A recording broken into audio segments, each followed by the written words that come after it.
हे मेरे वतन के लोगों, जरा आँख में भर लो पानी। जो शहीद हुए हैं उनकी जरा याद करो कुर्बानी।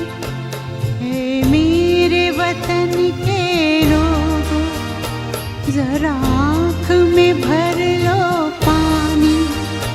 जो शहीद हुए हैं उनकी जरा याद करो कुर्बानी।